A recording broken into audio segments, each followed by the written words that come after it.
Hi there, this is Eshu. I'm the abbot here at Zenwest Buddhist Society.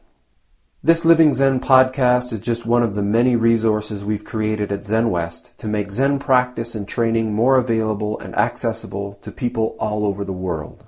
Instructional videos, printable resources, and much, much more are also available on our website at www.zenwest.ca. If you're a regular listener, I'd love to hear from you. So please drop me an email at office@zenwest.ca and let me know who you are, how you got started, and what brought you to Zen.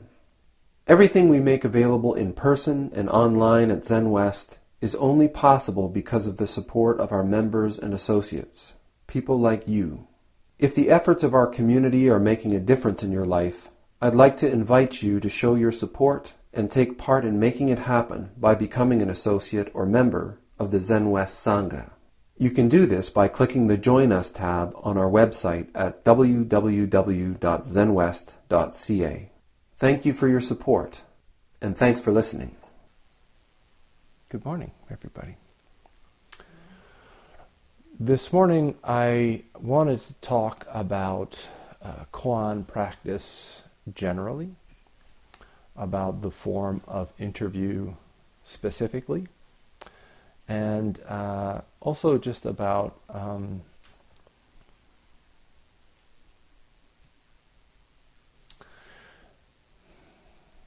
how the relationship or the form of interview is held in the Rinzai tradition. This is the first time we're using this camera in the Zendo on a Sunday. So this is a new experiment. So we'll see how it goes. It's not too disruptive, I don't think. We've all become familiar with it from the Tuesday night, so hopefully it'll blend in before you know it. In the Rinzai tradition, there's a bunch of terms that people may have heard or may not have heard for interview. And I guess a good place to start is to just talk about the terms that you may have or may not have heard and talk about what they mean, because sometimes those words and their meaning can really help us to understand what the spirit of a thing is, particularly in Zen practice. So, some of you may have heard the term sanzen for interview, and some of you may have heard the term dokusan used for interview, and a few of you may have heard the term sosan for interview. So there's three words. A lot of people will use them interchangeably for the describing the interview between teachers and students in Zen in different traditions. Some people believe that dokusan is something that's done in Soto tradition, and sanzen is something that's done in the Rinzai tradition, but this is wrong. The word sanzen is the root. Sanzen, san, it just means like, sanzen means going to Zen, meeting Zen. So the spirit of this, each of you has done Shokenko ceremony.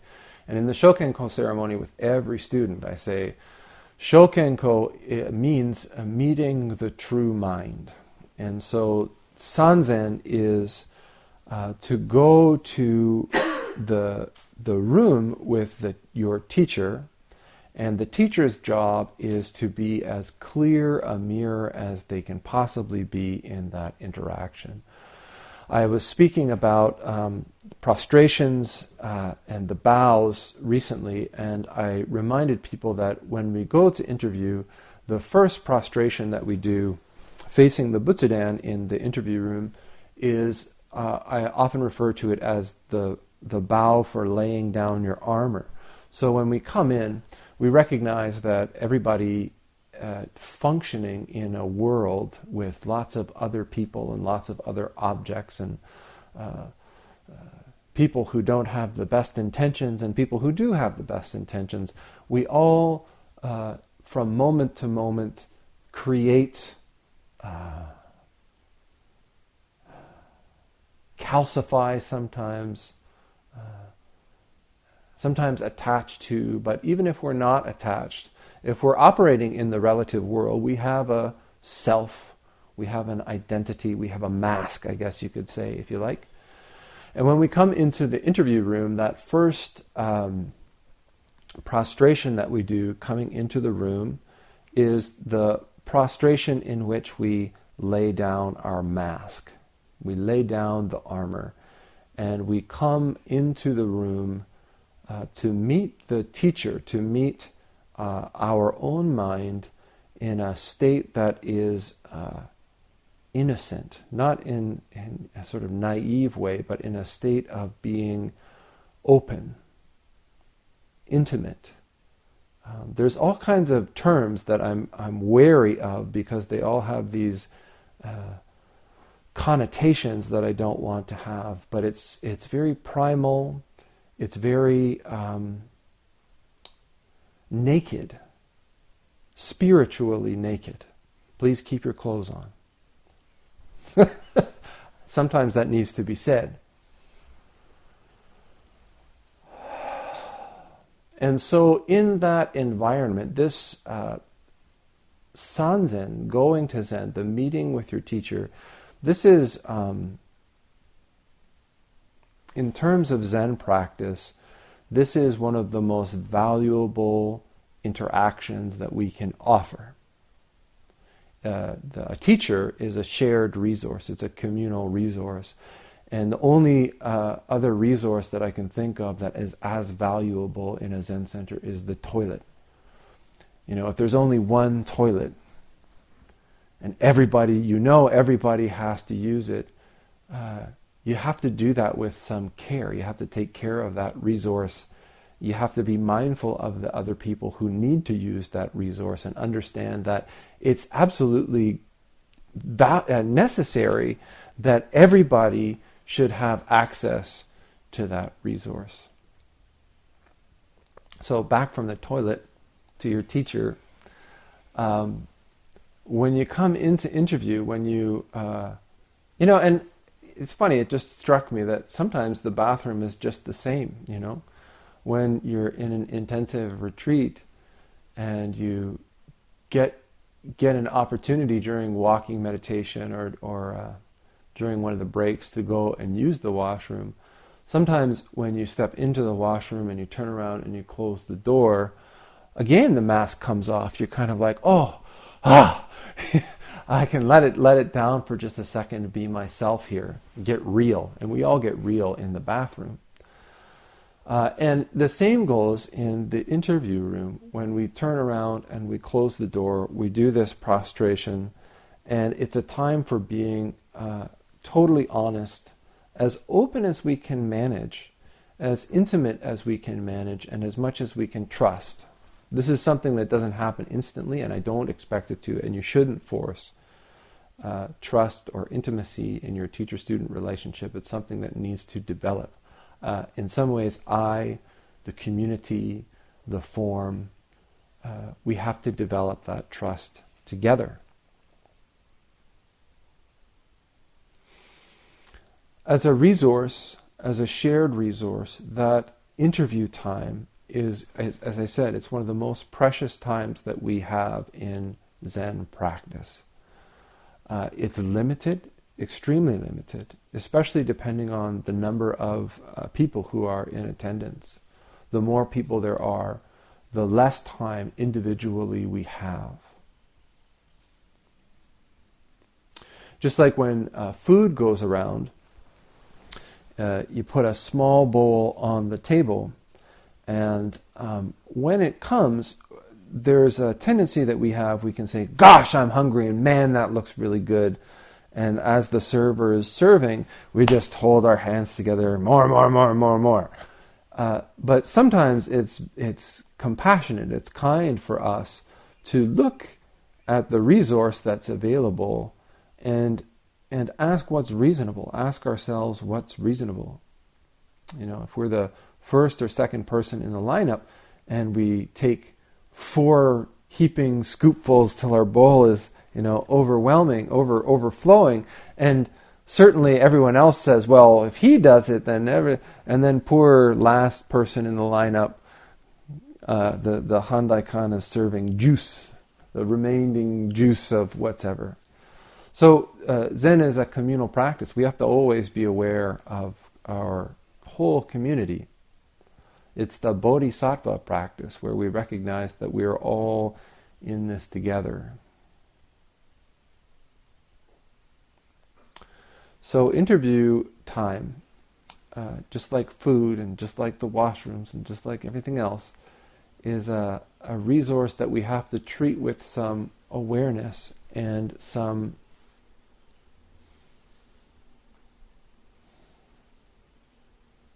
attention. So what's the function of it then? What's the function of interview? Well, we can use it for all kinds of things. Sometimes if we're in a long intensive and it's really, the silence is starting to get to us, the intensity of the practice is starting to get to us. We're starting to get a little bit crazy in our heads. We come down to interview and it's kind of like all of the stuff that's been swirling around inside us kind of vomits up into the space of the interview room. That's okay. I'm getting better and better at not worrying so much or not engaging so much in what comes up in such a case. But the function of our interview time, Sanzen time, particularly in the Rinzai tradition, is for the investigation of koans, if we're engaged in koans. Or if we're not engaged in koans, it is for the consultation or questioning, probing of this great matter, the activity of this cosmos as we are experiencing it, as we're witnessing it, as we're engaging with it through our practice.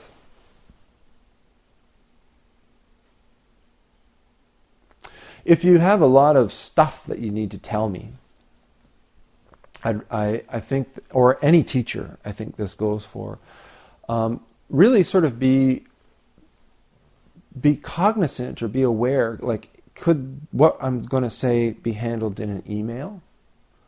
Could what I'm going to say be handled through a phone call? The way that we're set up in Zenwest is full members have interview time. So if it's a long conversation that we need to have or something of a personal nature that's going to take some time to unpack, and you have that time, please use that time outside of formal interview, outside of Sanzen, because that's not what we're there for. We're not there to engage in a discussion so much about the relative world. We're there to really engage in the investigation of this great matter. Sanzen is a dynamic interaction. And the more we treat it like that, the more powerful a tool it can become. And this is not a critique of anybody. And don't try to sit there and figure, I think he's talking to me because I'm not talking to anybody. In fact, as much as I'm speaking to anybody in this room, I'm speaking to myself. Because I like to talk. And when people come in and they're really tight-lipped, I tend to talk just to sort of probe them, see how it's going. But we all have to develop this sense of urgency, this sense of intimacy, of, I don't want to use this word, but I will. Sacredness. There is a power in that's possible in that space that, for myself, I don't know of any other place where that happens.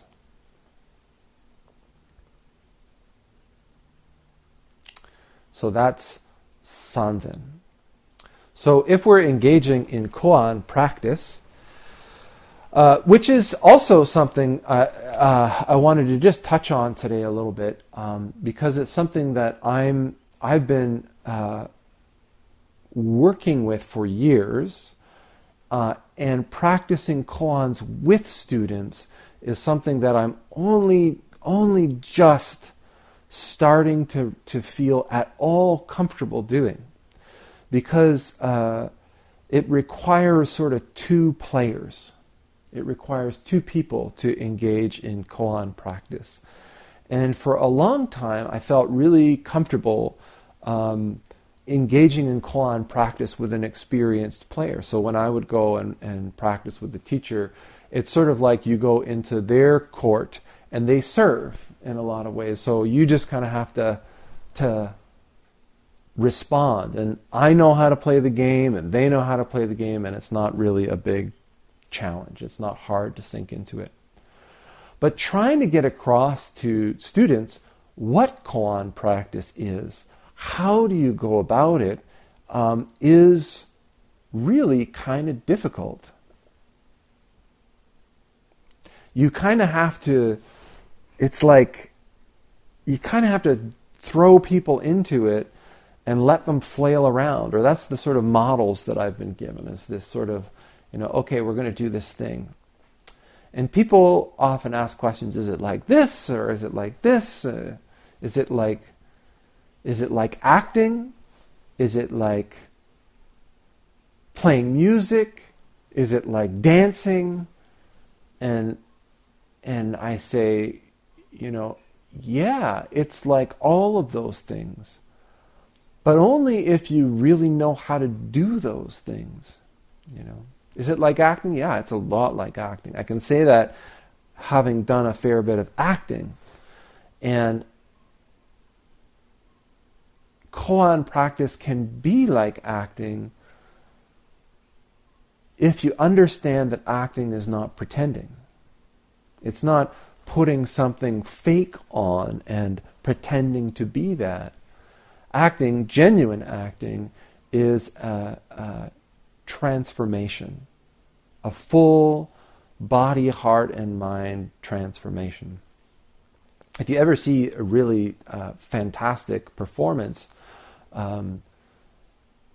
the actor disappears, and all that's left there is the character. Likewise, if you see a genuinely skillful musical performance, the sort of individuality, the specifics of the individual player and the instrument, and even the whole room, if it's a really great player, they disappear, and this music arises, and we're able to melt into that experience, and that's when we have music that is like engaging in koan practice. So koans come in all different shapes and sizes and different aspects. There are some of them that require you to disappear completely, manifest completely. There are some that require you to turn around and answer a question verbally, so that I can assess sort of how you have perceived something, where your head is at as far as Dharma goes. There are some koans where you just embody it. I say, how do you manifest one true nature, Buddha nature, your true self? There's lots of different ways I can say it, as a flower. We get really complicated about that. We think, what kind of flower? We spend a whole bunch of time working. And, I say often, if you ask a 4-year-old child, how can you show me a flower? I think they get it. They would show you a flower. Very quickly, they transform themselves into a flower without thinking about whether it's right or wrong, or good or bad, or if it's the right kind of flower, or if the boss is going to approve, or any of those things. Hit it without second-guessing yourself. That's one way of doing a koan. And all of the things that we have in the interview room, all of the form that we have around the interview room, they're all there to hook you, to pull yourself into the frame so that you can see it, so that it's all in the frame. We have this whole setup of, you go out into the waiting room and you ring a bell and you come downstairs and you do this prostration, and there's like going to the principal's offices there and facing your horrible mother, father, grandfather, grandmother, whoever it was that sort of challenged you, and there is absolutely the air of confrontation in interview, and it's all there. And the point of it is that in life, it's all there.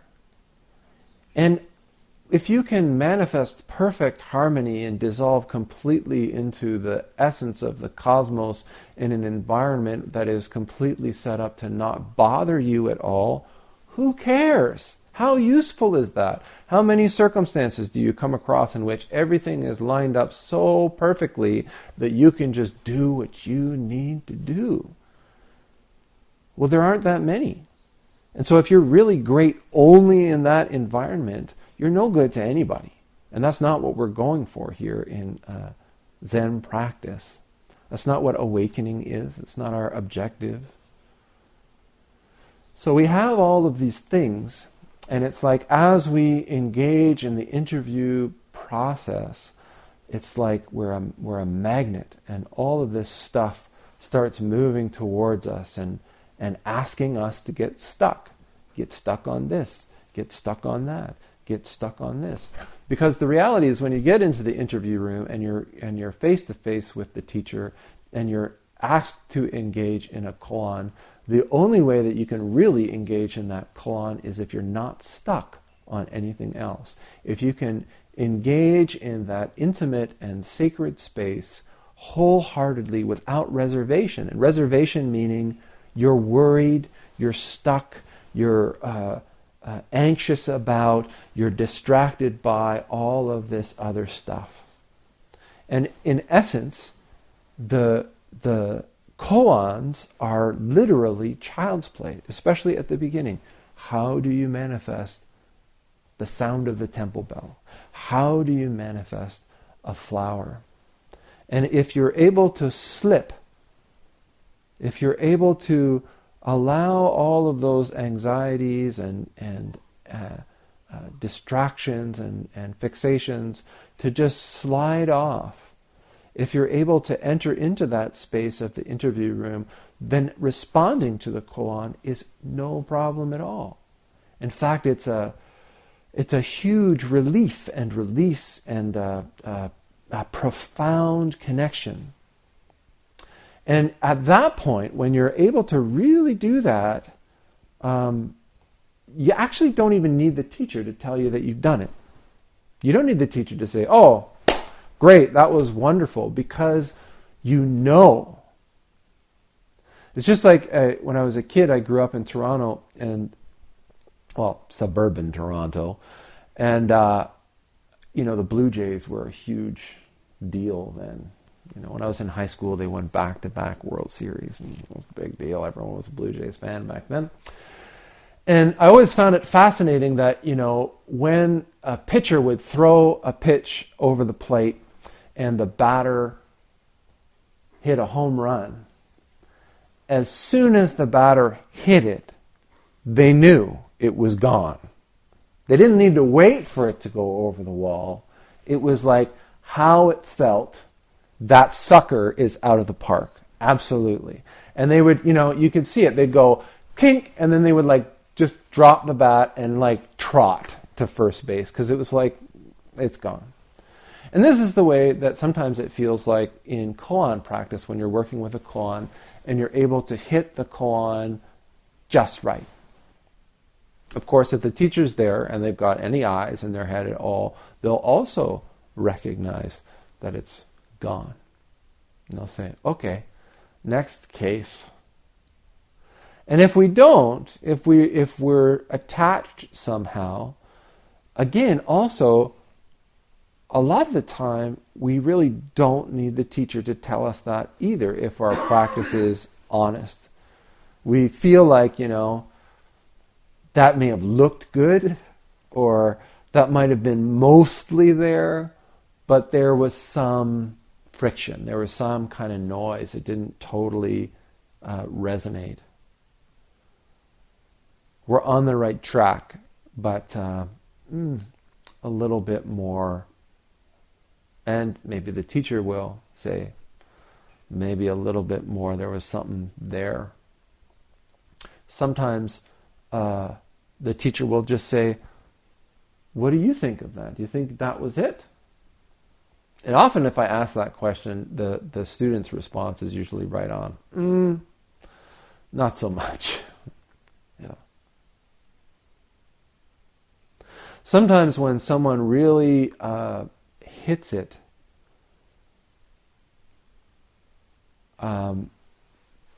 there is an immediate challenge. What was that? Speak. Say something about what just transpired there. And we respond. Sometimes we can, and sometimes we can't. Sometimes we have no idea what happened there. We have to go back to the cushion and take that to our next interview. And all of this is embodied in this Sanzen. The value of it is that each of these interactions, each of the koans, each of the realizations that we can have through koan practice, it's like it opens up another chamber of our own capacity. Often when we come to Sanzen, to Zen practice for the first time, we sort of have this idea of what we're capable of. We have this idea of where our hearts and minds begin and end. And as we practice, we kind of fill that space that we think is our self, that we think is our limitation. And when we engage in koan practice, we are engaging with the barriers. We're engaging with the doors and the walls that we create of our own making, of who we are and how much we can love and how much we can hold and how much we can withstand and how much we can care. And in koan practice, what we're doing is we're stepping through those barriers. There's no accident that the first collection that we work in Rinzai Zen is called the Mumankan, the gateless barrier, because that's what it's pointing at. It says, we create the barrier. But in reality, there is no barrier. There's no gate in the barrier. There's nothing obstructing us from walking right through other than the things that I was talking about, these anxieties and distractions and fixations.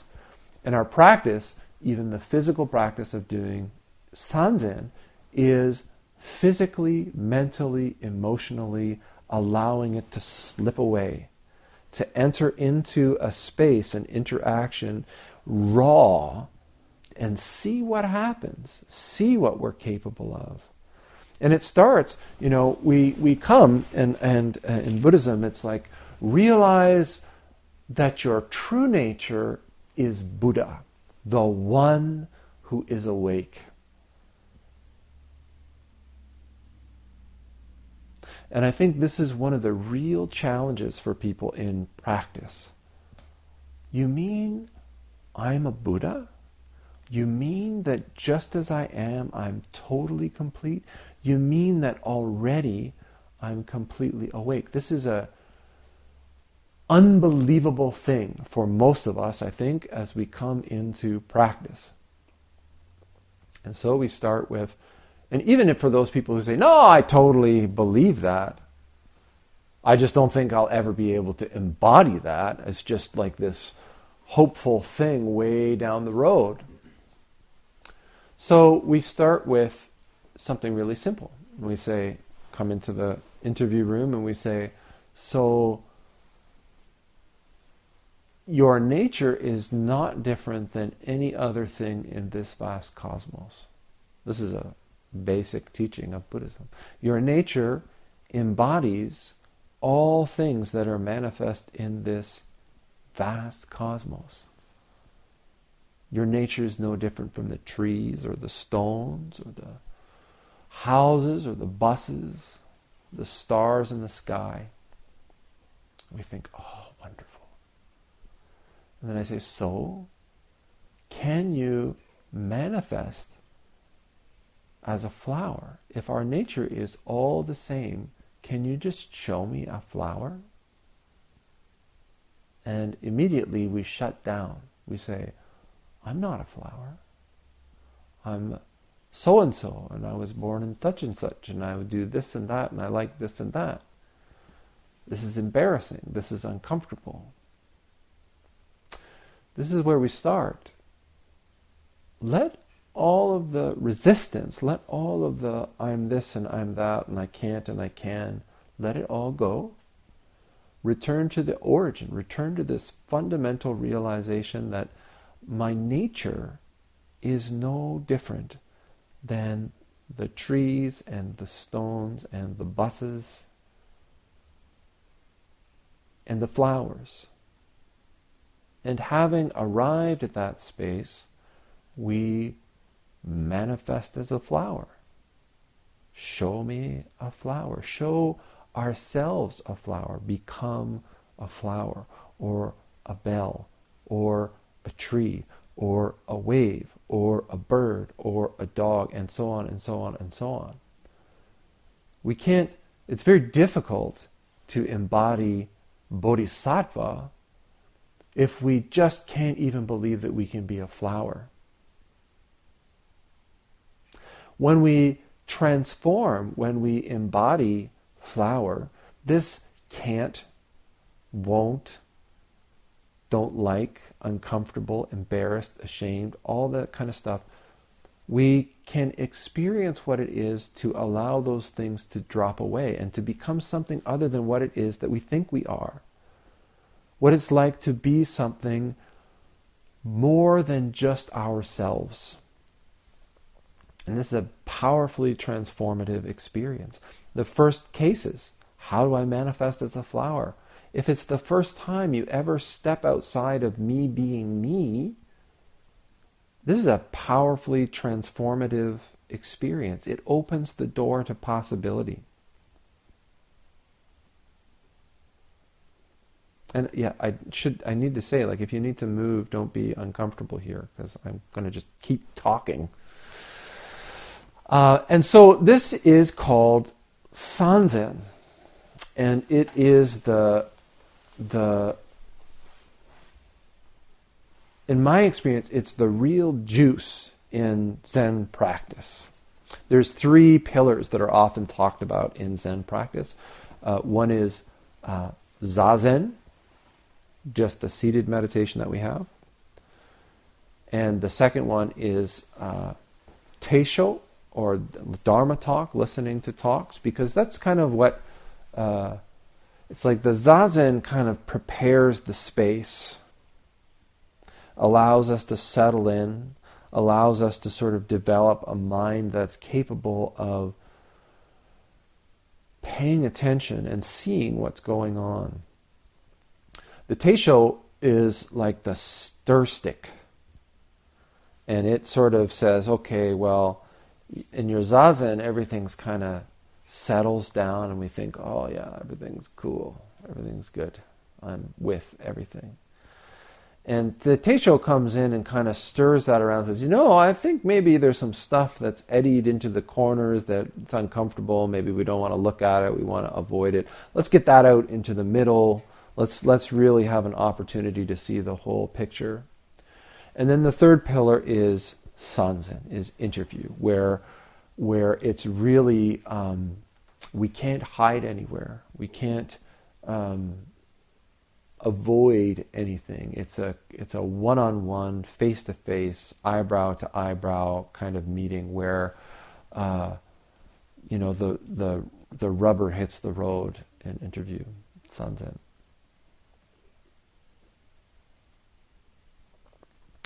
So,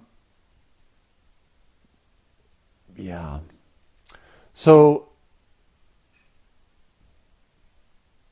once we get through the introductory koans, which are essentially, they're aimed at introducing us to the space.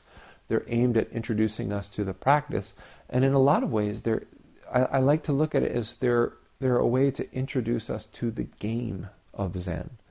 It's a game in some ways, in the sense that you have to learn how to play it if you want to continue to practice Zen. It is a very powerfully informative and awakening kind of game, but it's one in which we play roles, we transform, we go back and forth.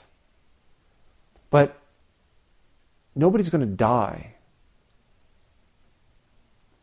I'm not going to harm anyone or kill anyone in an interview, but I am going to challenge and be challenged, willing to be challenged in that environment.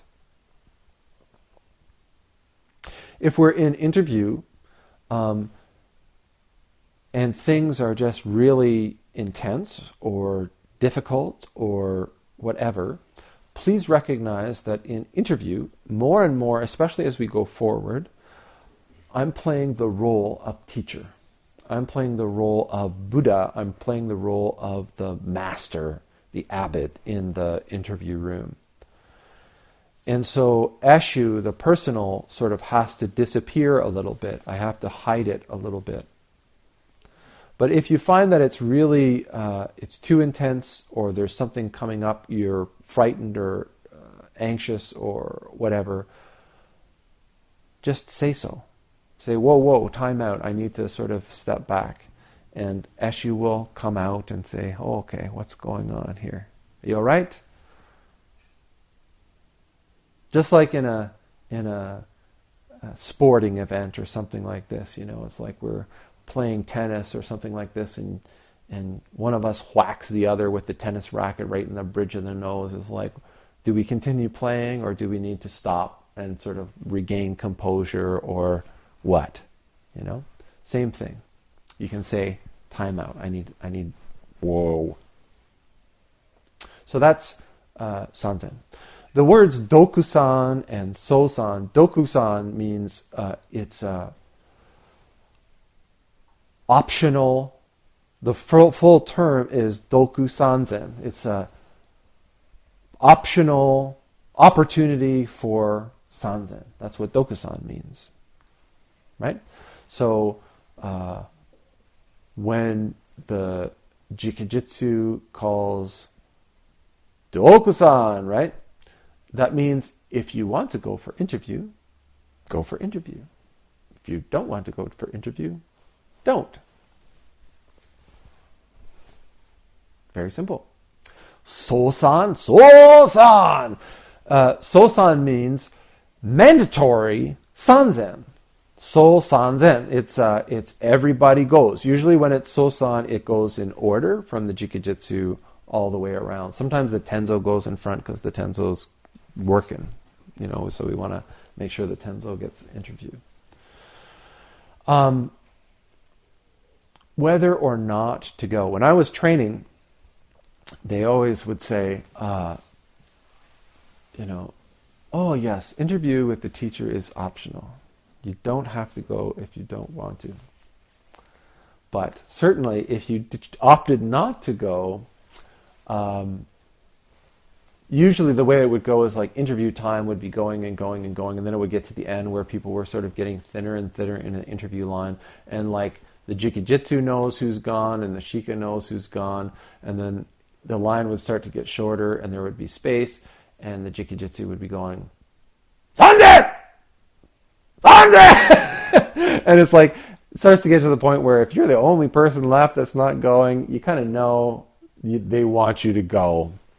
And in some monasteries in Japan, they'll drag you. You have to go to Sanzen whether you want to or not, even when it's optional. I don't know why. It's actually optional here. What I like to ensure, though, is that people are coming to interview and so that they're engaged, because what I don't want is to develop a community in which there are people who are sort of doing their own thing, not coming to interview. They like to sit here, but they don't really, there's just not a better place to sit locally, so this will do. I really like people to be engaged with practice. So this is why we have, guidelines around, if you haven't been last time, you should come this time, just so that it's not too long between interviews. This is a valuable practice. So we're going to make some changes in how interviews are done, because I really want to encourage and inspire a little bit more awareness. And this is not it's not a critique. The way that I see it is it's really a development of practice. My own practice, as well as the practice of each of you, as well as the practice of the whole center. For a long time, early on, absolutely not allowed to do koans as a early teacher. That's what I was taught. So interview is much more social.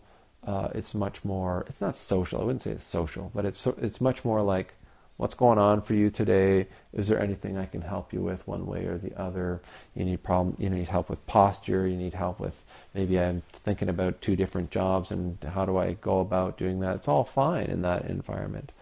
But as more people come, and as more people are engaging in the koan practice, the informality of interview actually diminishes the power of the space. And so I'm really working on a border, my own border, to really maintain the intensity of that space through just really hitting it with students. So come down, doing koans, you're gone, right? And sometimes that's the way that it goes. And sometimes it's intentional. Sometimes I'm trying to push people on. So sometimes you say, this is my koan. I say, okay, go. They try it out and I go, ring, ring, go back. And that kind of is an important motivator in practice. Not often, sometimes. Sometimes I say, there, it's okay. That's a hard one. Try this, try that. So what we're going to do is I'm going to get everyone to sort of stand up in a second, and we're going to go into the waiting room there, and I'm just going to go over some of the form that we're going to start doing. One of the things is to really embody the energy of interview. So the idea is that, if you're all here to practice Zen, you're all here to address this great matter. And so there should be some kind of when interview is offered, I hope that people want to go. And there's a limited amount of space, so I think that what I would like to see is that everyone wants to go, and everyone wants everyone else to have an opportunity to go. So one of the big things when it comes to interview is not wasting time, not being be quick about it. That's the idea. So when the interview bell rings, it's not sort of like, "I want to be first. Who's going first?" And then sort of creeping out to ring the bell, because there's 5 minutes being wasted there. So the idea, particularly in the Rinzai tradition, is the bell rings and people are moving to interview. So the way, can you go out there to the first seat and just sit in front of the kancho bell, and I'll give we'll give a little tutorial here. So we're going to get a little bit more traditional here as far as how we're going to run interview. So after talk or whenever we're going to do interview, I'm usually downstairs in the interview room, but I'm going to be up here now, so I'll be like the spirit of Eshu watching over. So the way that it will work is everyone comes in, the Jikijutsu rings the bell and has everyone sit down, and starts the period. Ching, ching, ching. Everyone's sitting. As everyone's sitting, the shika's out there building suspense. He's got the hammer in his hand and he's ready to ring the kancho bell. Yeah, he's a smart shika, that one.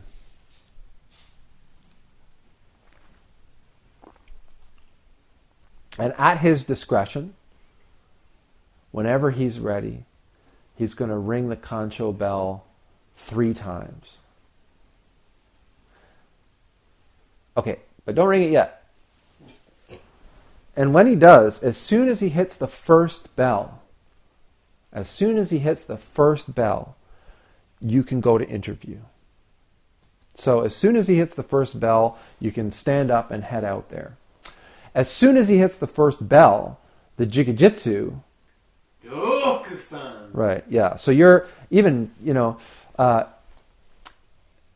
don't want to give too much instruction on how it's done, but the spirit behind it is, go! Like, that was the bell! Anyone missed it? Go! Right? So it's like, Kosen! And it's like, it can be fun. I've heard it lots of different ways where people are like, Kosen! And it's like, hurry up, you idiots! And I much prefer to have it, it's like, woo! Like, Kosen! Like, business is open, the teacher's singing, go, man! And you go. And so by the time the shika is hitting the third bell, he needs to get out of the way because there's a person behind him. Because when he hits the 3 bells, I'm downstairs going, okay, people want to come and see me. So when I'm ready, I'm all set up. I hear, oh, there's people wanting to see me. I ring my handbell, and the first person should be ching, ching. They don't even sit down. Ching, ching, they go. And everyone else sits down. Okay? And so...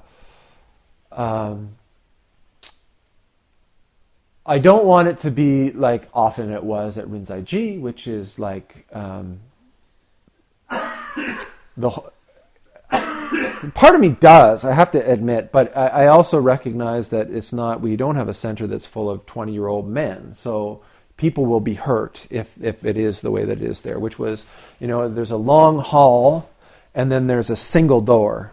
And so when interview is rung, people fly off the tons and run like full bore down the hall towards a single door. And so it's like, ah! And I've seen, and there's a path that leads up the hill to go to where the waiting room is. And, I've seen people like elbow this person out of the way and start charging up the hill only for this guy to cut cross country in front of him. And it's like, I'd like you to embody that spirit maybe, but not no elbows or injuries or anything like that. That's wonderful. So when we have stairs here, 2 sets of stairs, so be careful on the stairs. I appreciate people being energetic and coming down as quickly as they can to interview, but please, I don't want injuries. Injuries slow everything down. So just be careful coming down the stairs. Be direct. When it's your turn, as soon as you hear the handbell downstairs ring and you're the person in front, ping, ping, and go directly. What I'm going to start to do, I was thinking a great way to sort of initiate the momentum for this is, I think I'm just going to do some math, where it's like on a Sunday, if I have an hour to do interviews and I have 10 people to do interviews with, I'll just do the math. That's like 6 minutes each, right? Is that right? And I'm going to have a little timer downstairs. And when I ring my handbell, I'm going to start the next person's time. So how fast you get down the stairs and into interview and do your bows and all that, that's all good. And then at the end of the time, it's going to go ping, ping, and I'm going to say, okay, do we need to continue or do we not need to continue? I'm going to try not to cut anyone off, but I'm also going to say, okay, so now we're getting into someone else's share. Let's be mindful of that. Make sense? Okay, so let's just see if we can get the timing of the call and everything down right. Okay, so you ring the bell to start interview or start the period of zazen, like we're all sitting here. We just came in fresh from our walk.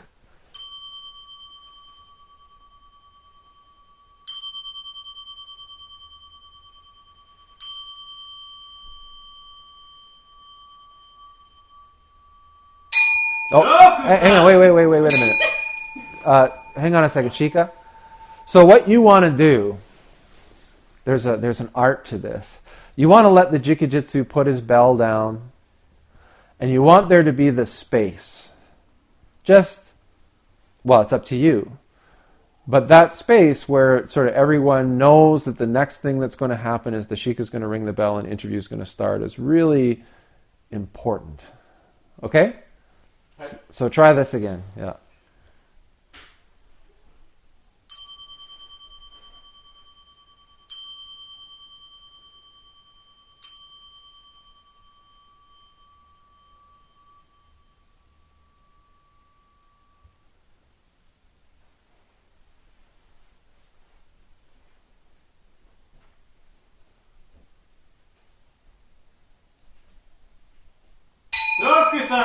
Right.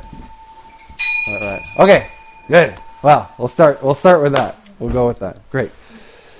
The other thing is that is really brought to my attention as well is just this kind of style gives a distinct advantage to people who are young and close to the door, right? So one of the things that I want to do is really balance it out. So Genjo at his place has this phrase he uses. He'll call them silver dragons or dharma dragons. And I think it's like if you're over 60, you're a silver dragon or a dharma dragon. You get certain benefits. Like at Genjo's place, for example, you can wear socks in the Zendo. That's a big deal. But there's a mat here. So if we can all stand up for a second, we're going to go out into the other room just so I can demonstrate this for people.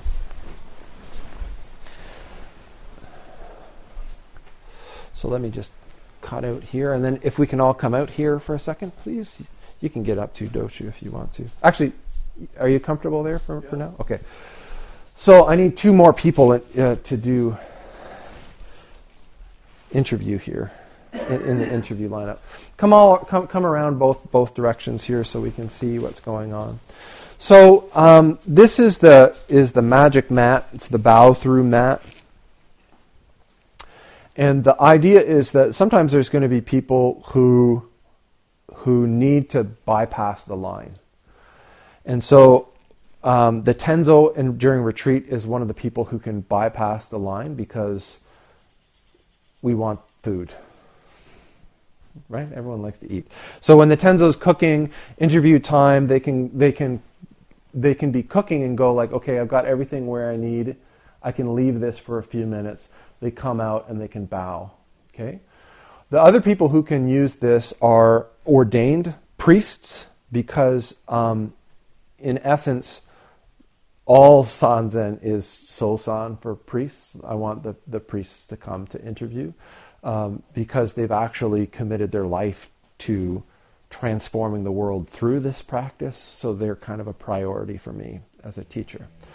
The other people I would like to give the advantage of using this bowing through is silver dragons, dharma dragons, so that they don't have to wrestle with the youngsters.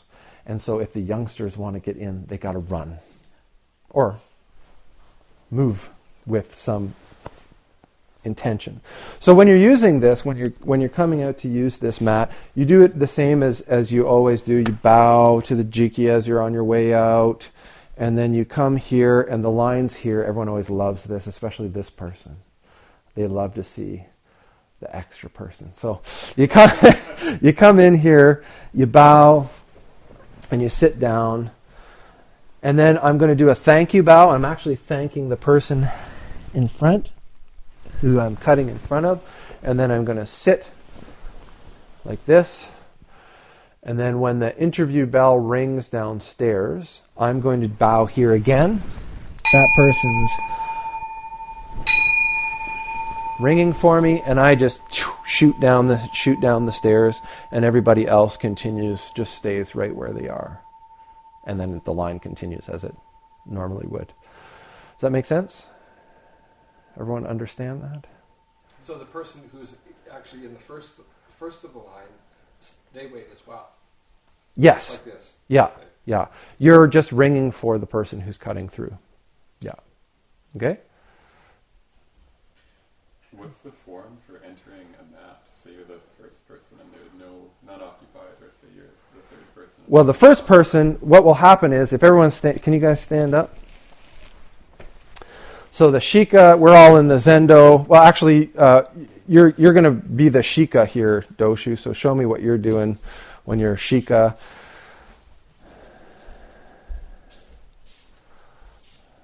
So he says, yeah. And then, right, very good, yeah. So,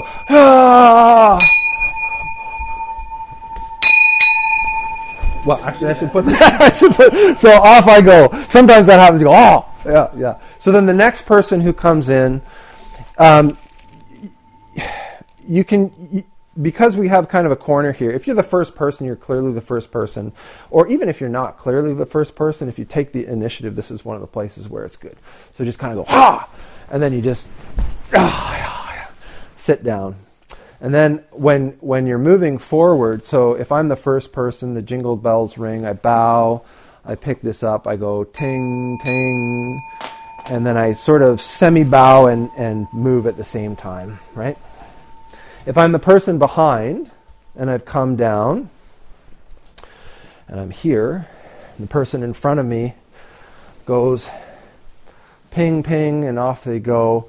Everyone else should bow, and then move forward. And you can move forward in any way, depending. You're welcome to bring your cushion if you're going to need it to sit seiza, and if you want, you can stand up and sit back down. You can, like spider climb if you like. If they're like in Genjo's place, it's just one long mat, and if you want, you can sort of like forwards. But if you try to do it here, you'll make a mess. So, however you like, there's no big regulations on how to move forward. Mostly it's the spirit. It's the spirit that I wanted to address. Any questions about this? Yeah. Could you clarify, I think we talked about the form being ting-a-ling-a-ling, ring, bow, go. Uh-huh. Not bow, ring, Yeah, go. that's correct. Follow what he said. And you'll get it, because it's like, it's like some of the best zazen I've ever had has been facing this bell, right? Because it's like you're the next person. Especially the sense of hearing is just you're like trying to hear the bell, and it gets very deep, and you want that energy. So yeah, so when the handbell rings, just ching ching, bow, go. And like I said, even the bow part is kind of part of getting up. Really, don't be all. Well, you can, but now it's going to be in your time, right? You can take all the time. You can.